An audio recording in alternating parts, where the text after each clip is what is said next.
As someone who doesn't really care for Mad Max Fury Road, is Furiosa my cup of tea? Find out my thoughts now.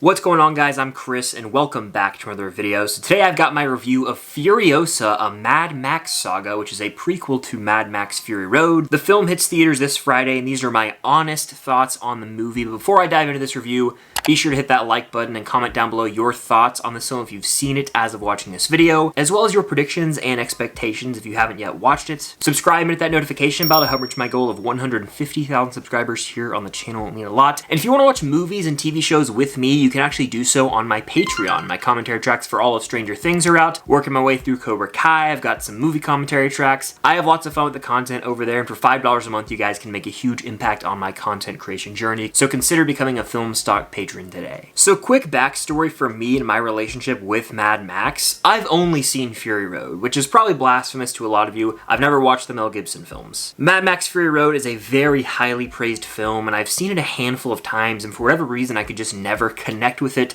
I find the movie to be highly overrated. So going into Furiosa, you can imagine I had pretty low expectations. But after walking out of Furiosa last night, I'm really happy to report that I actually liked this movie. Who'd have thought? Who would have thought? Not me.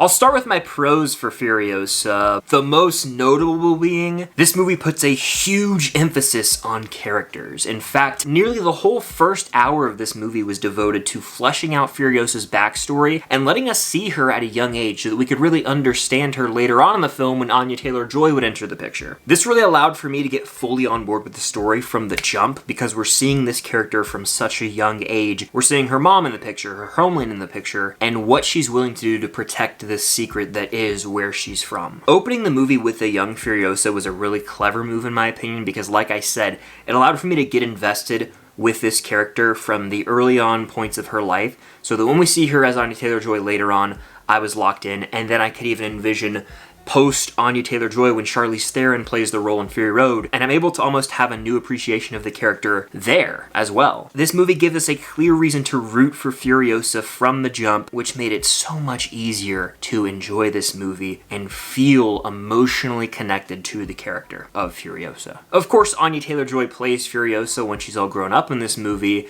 and she knocks it out of the park in my opinion. She plays it a bit differently than Charlize Theron, but she still has that edge to her where you don't want to mess with her because she'll kick your ass. And while we do know a lot more about the character of Furiosa, we are still able to understand that there's a lot of mystery surrounding this character. I'm not going to give away too much, but for a lot of this movie, she's silent. There's not a ton of dialogue from this character, but Anya Taylor-Joy's performance is still so physical and emotionally impactful just by using her eyes or her facial expressions that it is a great performance that carries the film. So while Anya Taylor-Joy delivers a performance more on the silent side, Chris Hemsworth as Dementis is not only a standout in this film, but it might just be Chris Hemsworth's career best performance. He's playing this over-the-top, wacky at times villain who's so despicable that you love to hate him. They set him up in the first act of this film as someone who doesn't care about human emotions. Plain and simple,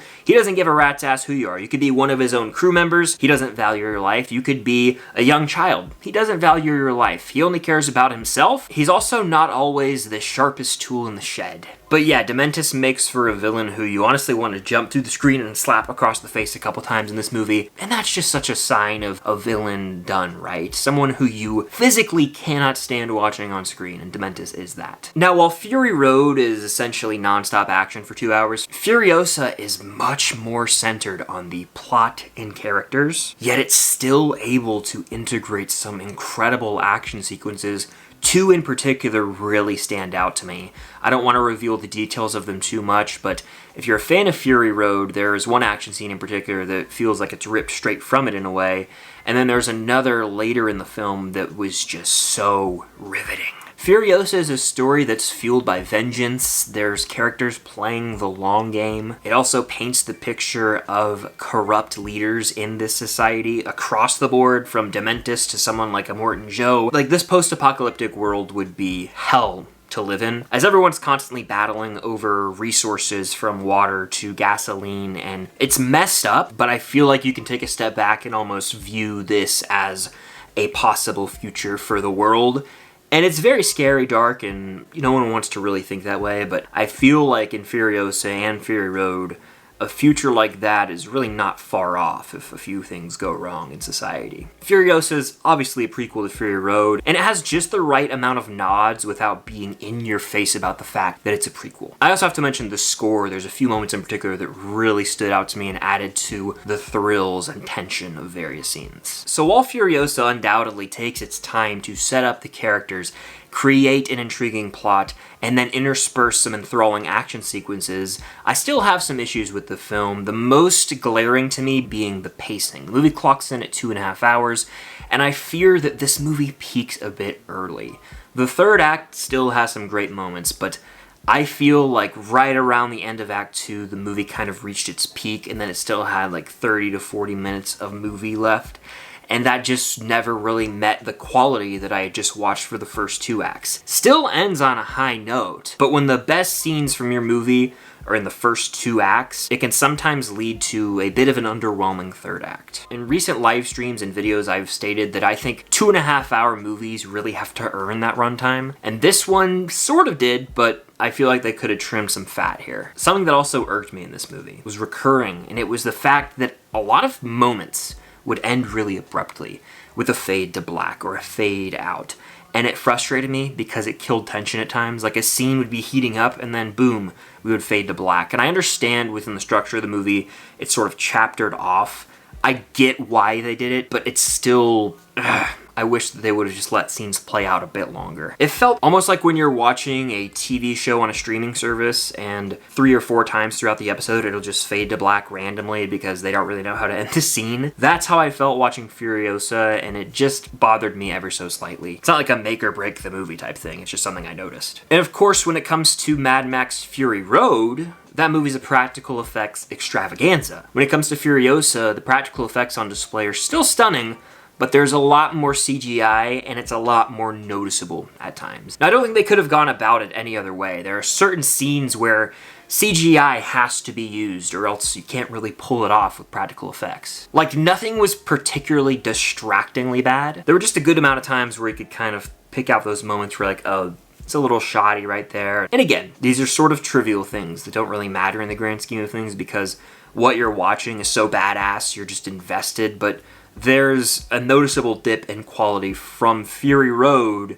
to Furiosa in terms of the VFX. For example, think Mission Impossible Dead Reckoning Part 1. Still looks great, you've got the motorcycle jump and lots of awesome moments, but they had to use more CGI, specifically in the third act train scene when Haley Atwell's character and Ethan Hunt are like hanging and there's obviously CGI underneath them. You can pinpoint, okay, that is CGI, and it's pretty obvious, but they had to. There are a lot of moments like that here. Like, Mission Impossible 7 still looks great in the Mission Impossible franchise, but when compared to Fallout, Rogue Nation, Ghost Protocol, you can really tell the difference in how much CGI was actually used in the final product.